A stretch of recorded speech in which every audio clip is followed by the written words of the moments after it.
The darkness of space held many secrets, but Commander Vextal believed he knew them all. His sleek silver ship moved through the void like a hunting beast, followed by 12 other vessels of the Zaphirian Imperial fleet. They had done this dance 47 times before, and each time ended the same way. Find a world, study its people, take what they wanted. Earth hung before them like a blue jewel, spinning slowly in the black. Vextal's 3 eyes focused on the planet through his command screen. Water covered most of it, with brown and green, patches of land scattered across the surface. White clouds swirled in patterns that looked almost peaceful. It reminded him of Kepler 442b, the ocean world they had taken just 2 cycles ago. That conquest had lasted only 6 local days. Science Officer Kethara, begin the deep scan, Vextal ordered, his voice carrying the authority of someone who had never known defeat. His gray skin rippled with satisfaction as he settled into his command chair. Soon, this world would bow to the Zaphirian Empire, just like all the others. Kethara's long fingers danced across her control panel. Her scanner reached out across millions of miles, searching for the primitive technology she expected to find. Every species they had encountered followed the same pattern. First came fire, then metal, then simple machines, then basic spaceflight.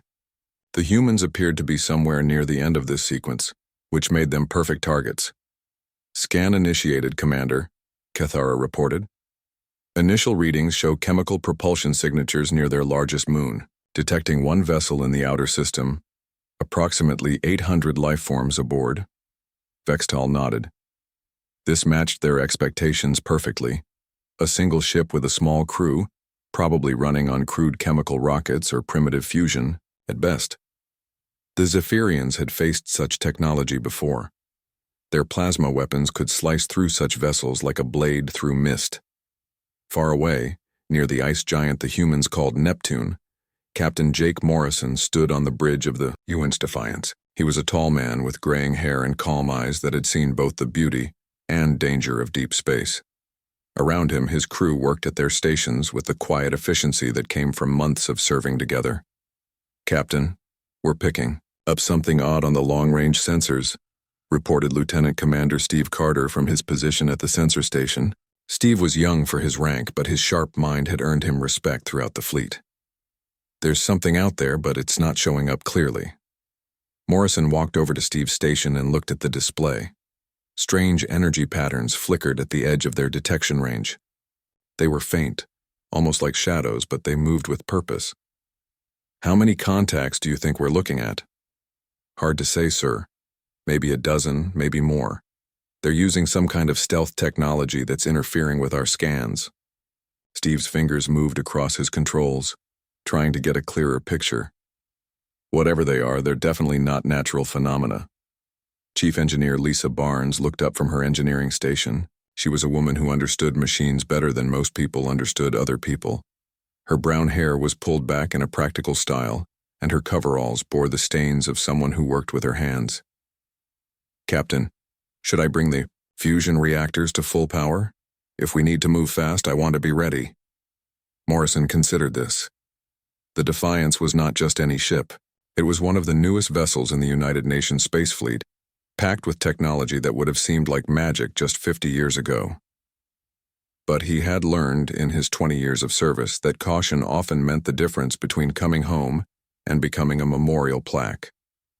Do it, Lisa, and tell Ryan to prepare the weapon systems, but keep them powered down. I don't want to appear hostile, but I want options. Ryan Phillips, the tactical officer, was already checking his systems. He was a careful man who planned for every possibility he could think of, and several he hoped would never happen. His screen showed the status of weapons that could turn asteroids into dust and shields that could deflect the energy of a small star. Weapons ready but offline, Captain. If trouble starts, I can have us armed and dangerous in 30 seconds. Back on the Zaphirian command ship, Kethara was beginning to frown at her readings. This was taking longer than usual. Most primitive civilizations revealed their technological level within the first few minutes of scanning.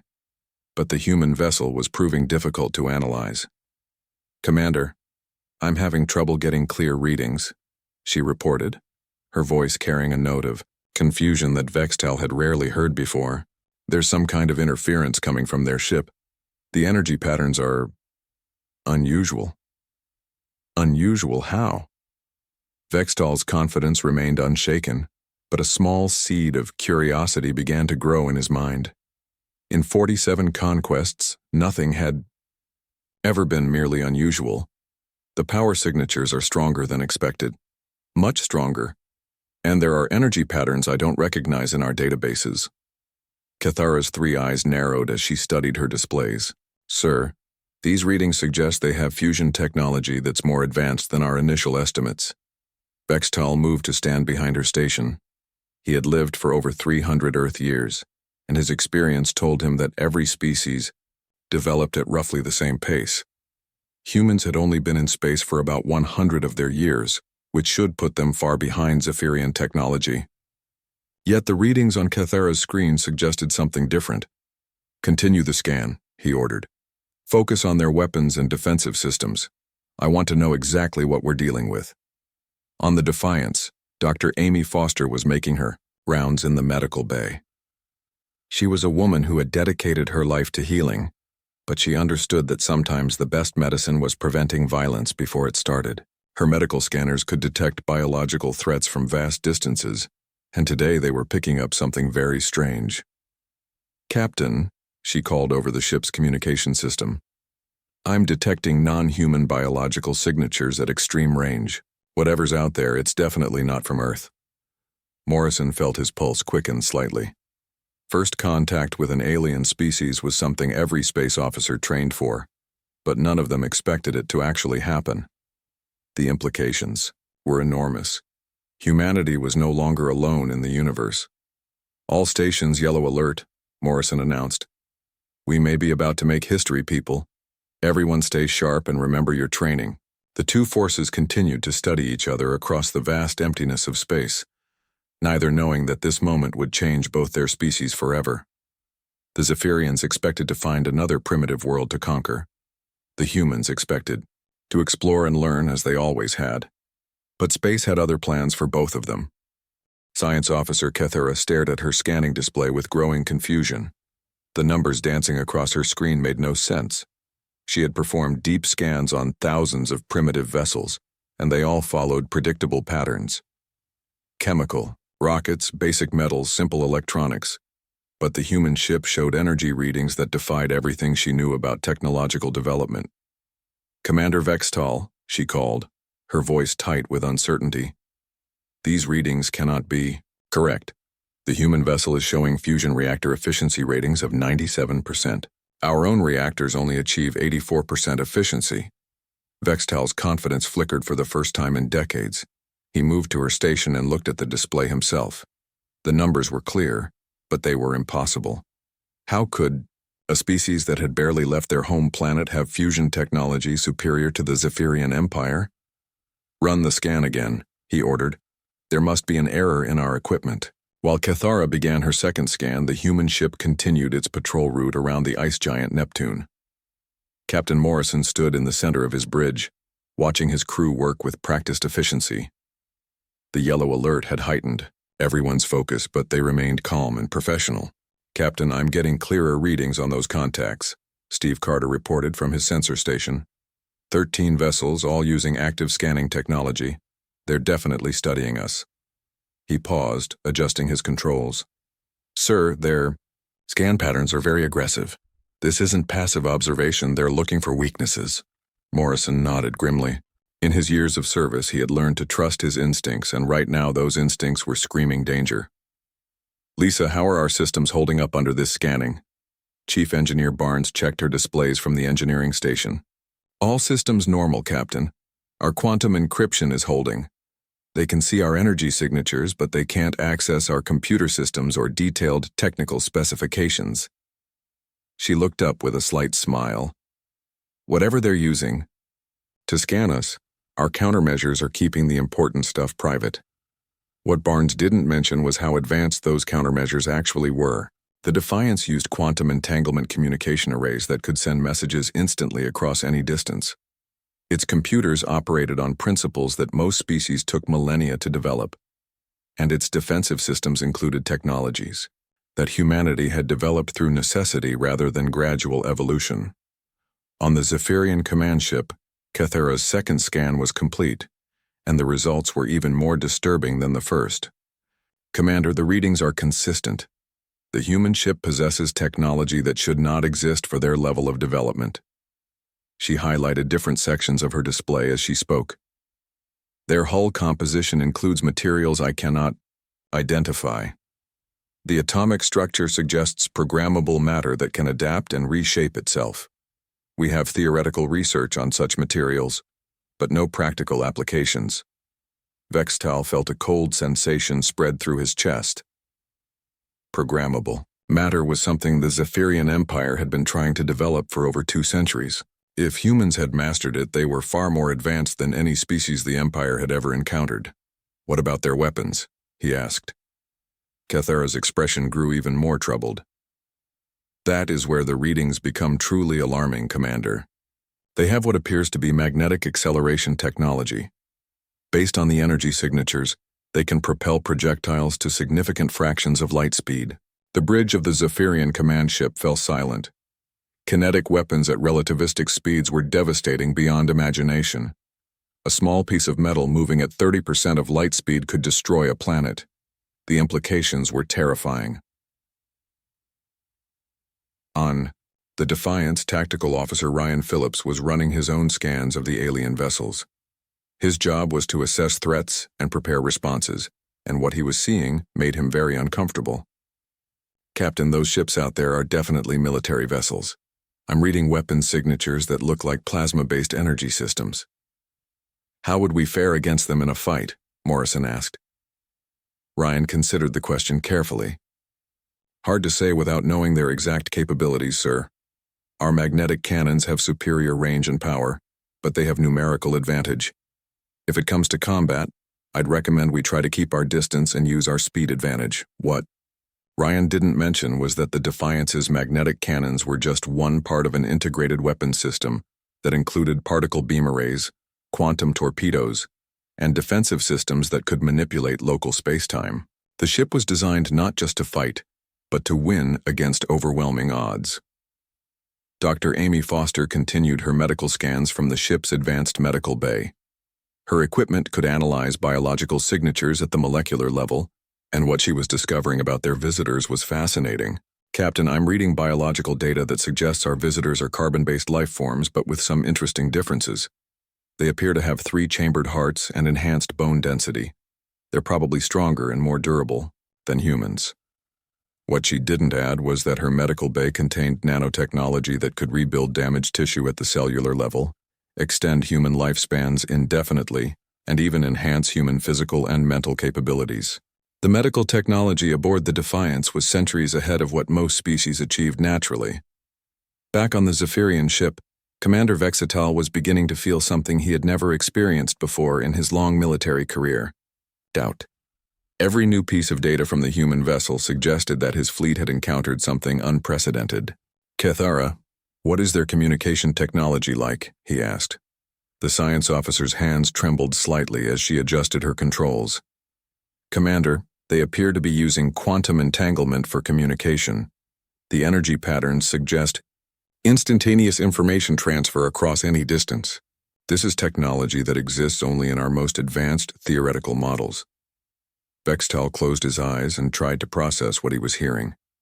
Quantum communication meant the human ship could contact its homeworld instantly, regardless of distance. If this was a trap, if more human ships were coming, they would have no warning. Sir, Cathera continued, there is something else. The human ship is not just a military vessel. I'm detecting laboratory equipment, medical facilities, manufacturing capabilities, and what appears to be ecological systems for terraforming operations. This single ship carries the technology to establish an entire colony or provide disaster relief to a planet. The terrible truth was beginning to dawn on Commander Vextal. The humans were not just more advanced than expected, they were potentially more advanced than the Zaphirian Empire itself. And if this single ship was representative of human capabilities, Then the Empire had just encountered its first real threat in over 1,000 years. "Continue scanning," he ordered quietly. "I need to know everything about these humans before we make our next move." But deep in his heart, Vextal was beginning to suspect that the next move should be retreat. Dr. Amy Foster moved through the medical bay of the Defiance with practiced ease. Her white coat flowed behind her as she checked on the various systems that kept the crew healthy and ready for action. The medical bay looked like something from a dream, with clean white surfaces and soft blue lights that seemed to pulse with life. She paused at one of the medical stations and activated a diagnostic scanner. The device hummed quietly as it analyzed her own cellular structure, checking for any signs of radiation damage or biological contamination. Within seconds, microscopic robots in her bloodstream reported back that everything was functioning perfectly. What Dr. Foster considered routine would have astounded the Zaphirian observers if they could see it clearly. The medical technology aboard the Defiance could repair damaged organs, regrow lost limbs, and even reverse the aging process at the genetic level. Cancer, heart disease, and most other ailments that plagued biological life forms were things of the past for humanity. Andy, the Zaphirian command ship, Science Officer Cathara was trying to make sense of the energy readings coming from the human medical bay. "Commander, I am detecting cellular manipulation technology that appears to operate at the molecular level. The energy patterns suggest they can rebuild living tissue in real time." Vextal felt his 3 hearts skip a beat. The Zaphirian Empire had advanced medical technology, but nothing approaching what these readings suggested. If humans could heal from any injury and extend their lives indefinitely, they would be nearly impossible to defeat in any long-term conflict. "How is this possible?" he asked. "Our intelligence suggested these humans have lifespans of less than 100 of their years." "That may have been true in the past, Commander," Cathara replied. "But based on these readings, they appear to have solved the problem of biological aging. The crew members I am scanning show cellular patterns that suggest ages ranging from 50 to over 200 of their years, yet all appear to be in perfect physical condition." In the navigation section of the Defiance, Officer Ben Hughes was plotting their next course through the outer solar system. His fingers danced across controls that looked more like art than technology. The navigation computer responded to his thoughts as much as his touch, creating 3-dimensional maps of space that showed not just where things were, but where they would be across multiple dimensions of possibility. Ben's navigation system used quantum computers that could calculate millions of possible futures simultaneously. Every course he plotted took into account gravitational effects, solar radiation, asteroid movements, and even the probability of encountering unknown phenomena. The computer could process mathematical equations that involved 11 different dimensions of space and time. To Ben, this was just another day at work. To the Zaphirians scanning his systems, it was proof that humans had mastered mathematics and physics concepts that their own greatest scientists were still trying to understand. "Commander," Cathara reported with growing alarm, "their navigation technology suggests they understand multidimensional physics. The computational power required for their calculations exceeds our most advanced systems by several orders of magnitude." Vextal gripped the arms of his command chair. Each new discovery made the situation worse. How had a species that had only recently developed spaceflight managed to advance so far beyond the Zaphirian Empire? In the ship's main laboratory, research specialist Claire Adams was working on her latest project. She was a young woman with bright eyes and an infectious enthusiasm for discovery. Her current experiment involved manipulating gravitational fields around small objects, making them heavier or lighter at will. Claire carefully adjusted the controls on her gravitational field generator. A small metal sphere floated in the center of a containment field, and as she changed the settings, the sphere's apparent weight shifted from normal to nearly weightless, to 10 times heavier than it should be. She smiled with satisfaction as the readings confirmed her theory was correct. "Computer log experimental data set 47, she said cheerfully. "Gravitational field manipulation successful. Recommend moving to larger test subjects next week." What Claire didn't realize was that her casual manipulation of gravity was being detected by the Zaphirian scanners. and it was causing panic on the alien command ship. "Commander!" Kethara's voice rose to nearly a shout. "They are manipulating gravitational fields. The energy signatures show controlled distortion of spacetime itself." Vextal stood up from his chair so quickly that he knocked over a datapad. Gravity manipulation was theoretical technology that the Zaphirian Empire believed to be impossible. The amount of energy required should have been beyond any portable system. Yet these humans were doing it casually, as if it were no more difficult than turning on a light. "Are you certain?" he demanded. "The readings are unmistakable, Commander. They have achieved controlled manipulation of one of the fundamental forces of the universe.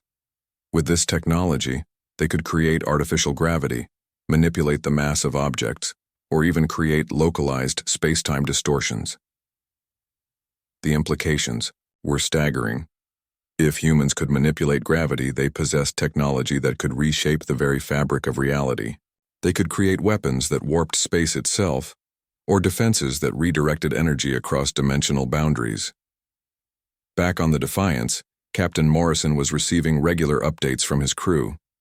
Each report painted a picture of a ship that was running at peak efficiency, with every system functioning exactly as designed. "Captain," reported Chief Engineer Barnes, "all systems are operating within normal parameters. Fusion reactors at optimal efficiency, life support systems functioning perfectly, and our defensive grid is ready for immediate activation if needed. Navigation systems are fully operational," added Ben Hughes.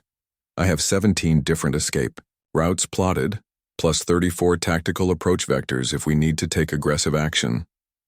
"Medical bay is ready for any emergency," Dr. Foster chimed in. "We can handle anything from minor injuries to complete biological reconstruction, if necessary." "Weapon systems armed and ready," Ryan Phillips confirmed. "Magnetic cannons charged, particle beam arrays online, and quantum torpedo tubes loaded." Morrison nodded with satisfaction. His crew was ready for anything, and their ship represented the best that human technology could offer. But he had no idea that their casual display of advanced capabilities was causing a crisis of confidence among their alien observers. Commander Vextal called an emergency meeting with his senior officers.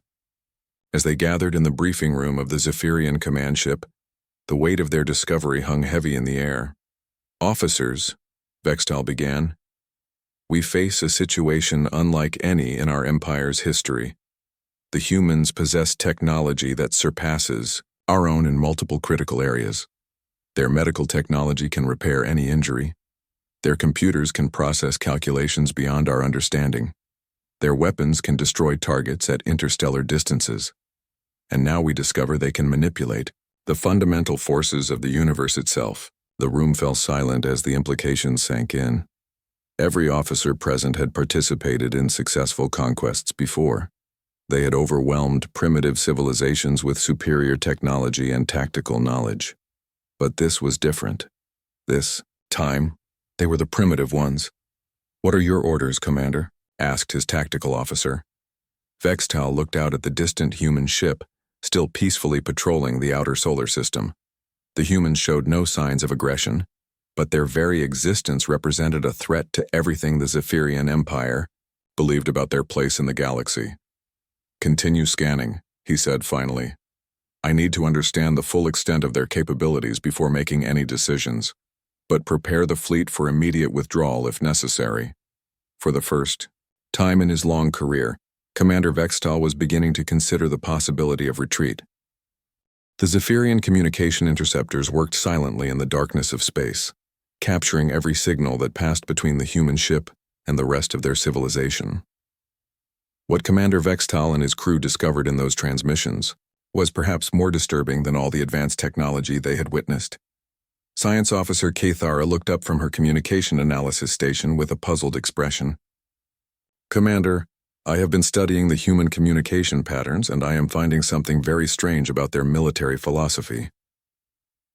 "Explain," Vextal ordered, though he was beginning to dread what each new discovery might reveal. "Their military vessels are not designed primarily for conquest, sir. The energy signatures and internal layout suggest these ships serve multiple purposes, They carry enough medical supplies to treat entire populations, terraforming equipment, to transform dead worlds into living planets, and educational databases containing the complete knowledge of their civilization. Vextal frowned.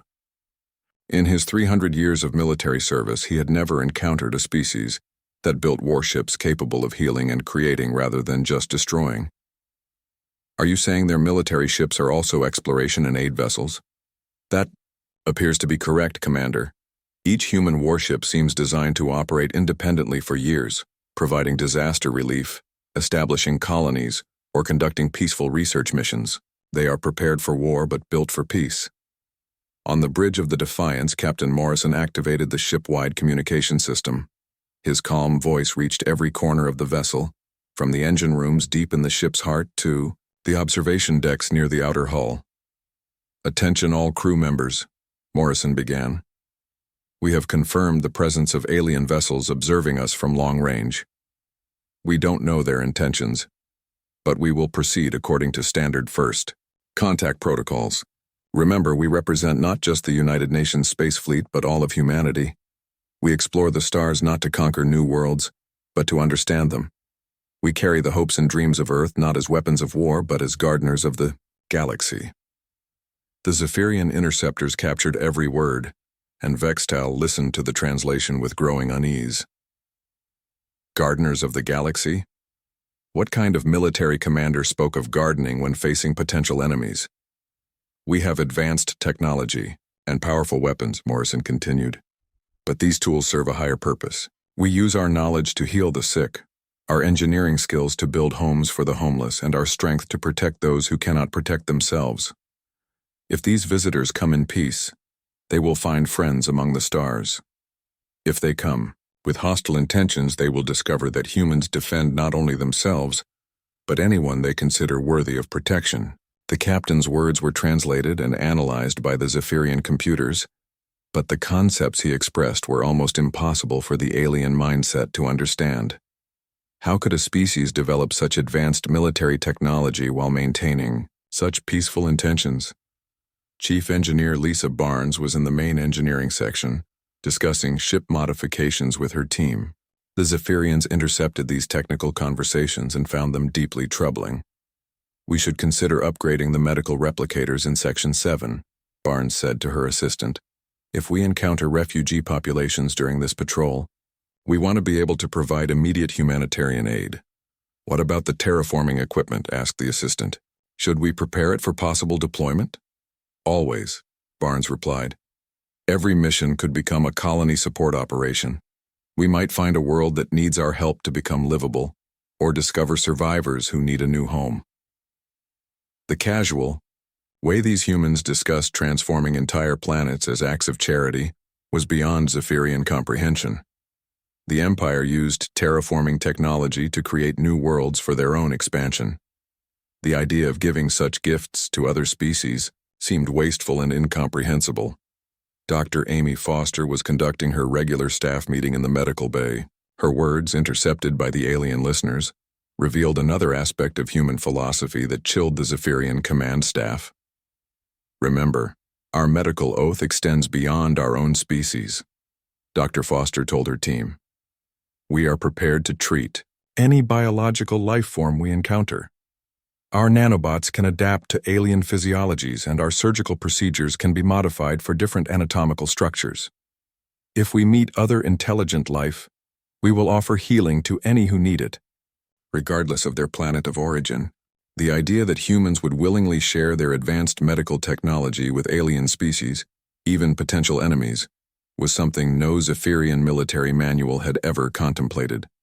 Why would any species give away such powerful advantages? On the alien command ship, Tactical Officer Zekmore was studying human military doctrine through their intercepted training communications. What he found challenged everything he understood about warfare. "Commander," he reported, "human military strategy appears to focus on rapid adaptation and defensive positioning rather than aggressive expansion. Their battle simulations show them studying how to protect civilian populations and minimize casualties on both sides of any conflict." "Both sides?" Vextal asked in disbelief. "Yes, sir.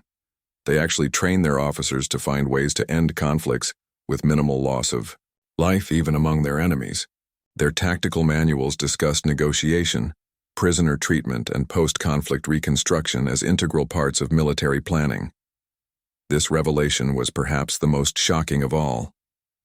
The Zaphirian Empire conquered through overwhelming force and complete subjugation of defeated enemies. The concept of an advanced military that planned for the welfare of its opponents was completely alien to their experience. Navigation Officer Ben Hughes was updating the ship's exploration database when his conversation was intercepted by the Zaphirian listeners. Computer, add coordinates for potential archaeological sites in the Tau Ceti system. Mark them for peaceful survey only. No mining or colonization without proper xenoarchaeological approval. Confirmed, the computer replied in a pleasant female voice.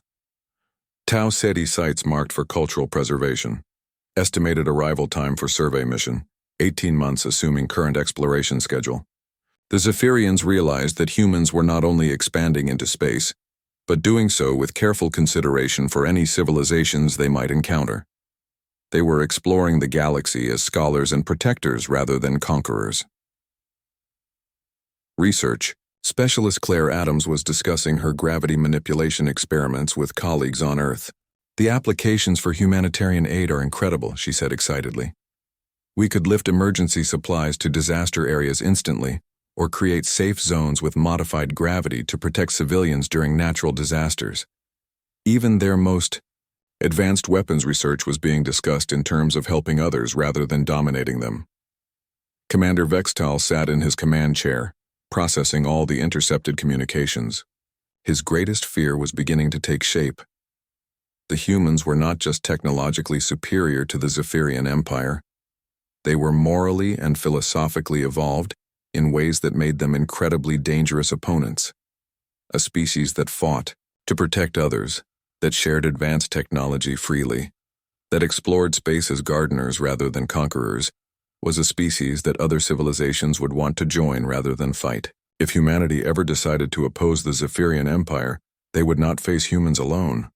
They would face an alliance of every species that had ever been helped, healed, or protected by these strange beings from the blue planet.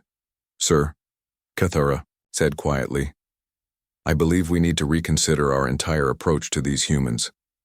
Vextal nodded slowly.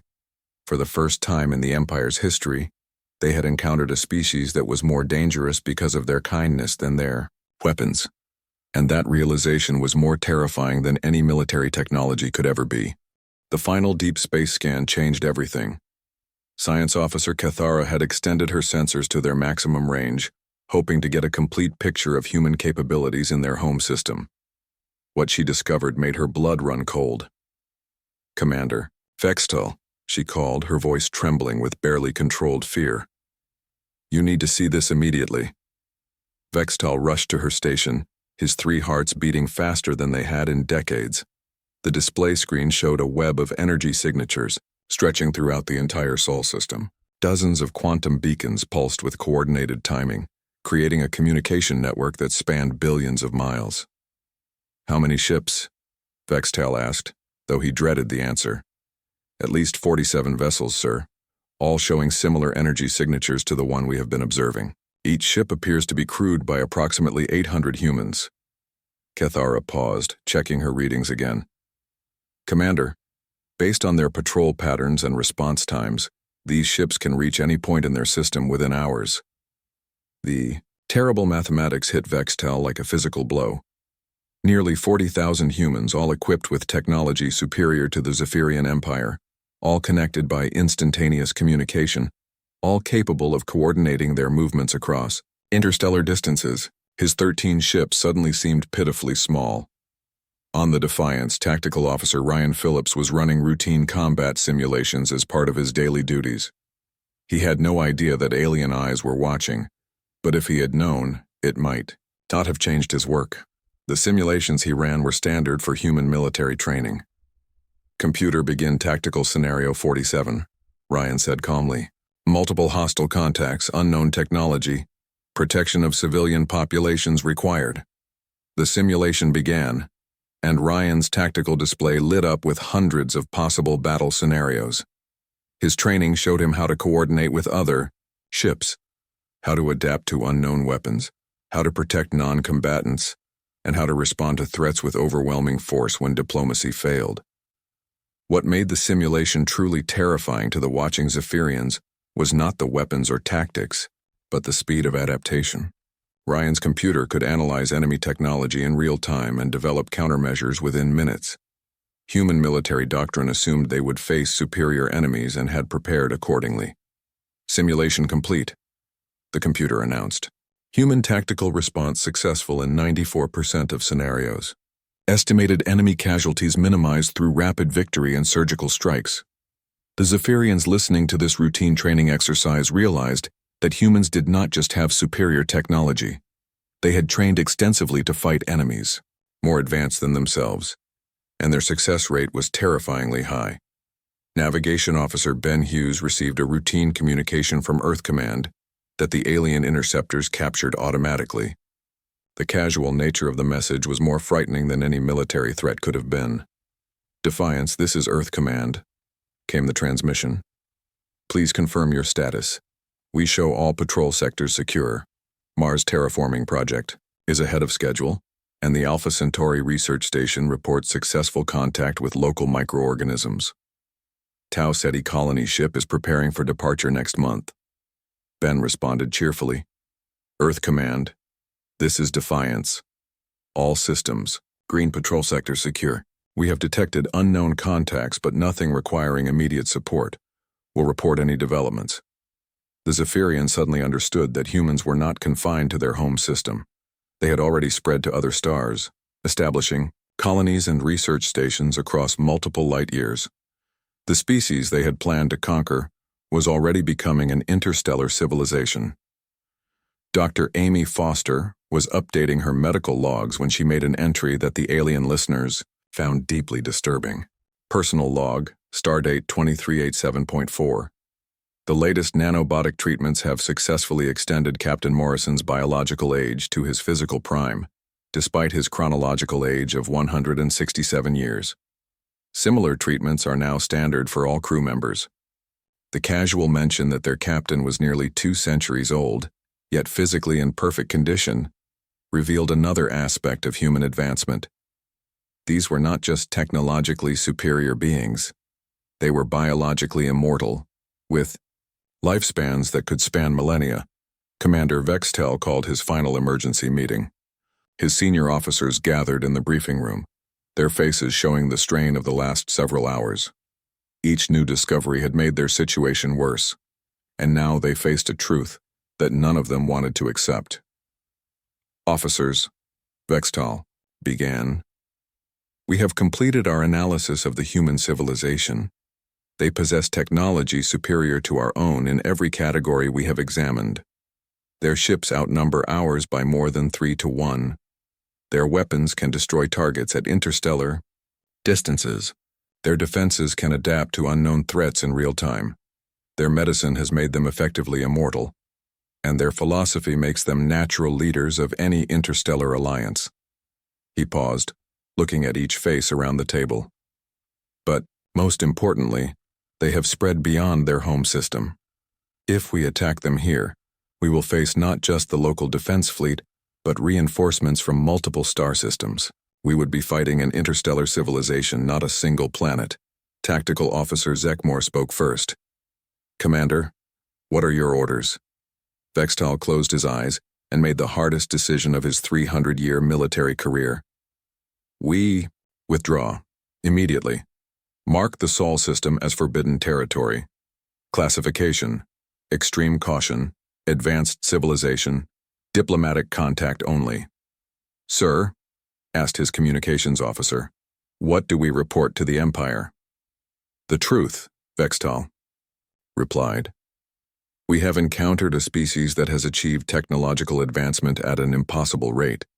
They are not suitable targets for conquest. They are potential allies or potential threats, but they are not victims." The Zaphirian fleet began its withdrawal, their stealth systems hiding their retreat into the depths of space. Within hours, they had left the Sol system, carrying with them the knowledge that the galaxy had gained a new apex species. On the Defiance, Captain Morrison never learned how close Earth had come to invasion. His ship continued its peaceful patrol, its crew unaware that they had just prevented a war through the simple act of being themselves. "Captain," reported Steve Carter from the sensor station, "those unknown contacts are moving away at high speed. Whatever they were, they seem to have lost interest in us." Morrison nodded thoughtfully. "Keep monitoring, but stand down from yellow alert. Resume normal patrol operations." As the human ship continued its journey through space, its crew carried on with their duties of exploration and protection. They remained unaware that their very existence had changed the balance of power in the galaxy, transforming humanity from potential victims to the most dangerous kind of species in the universe, the kind that others wanted to join rather than fight.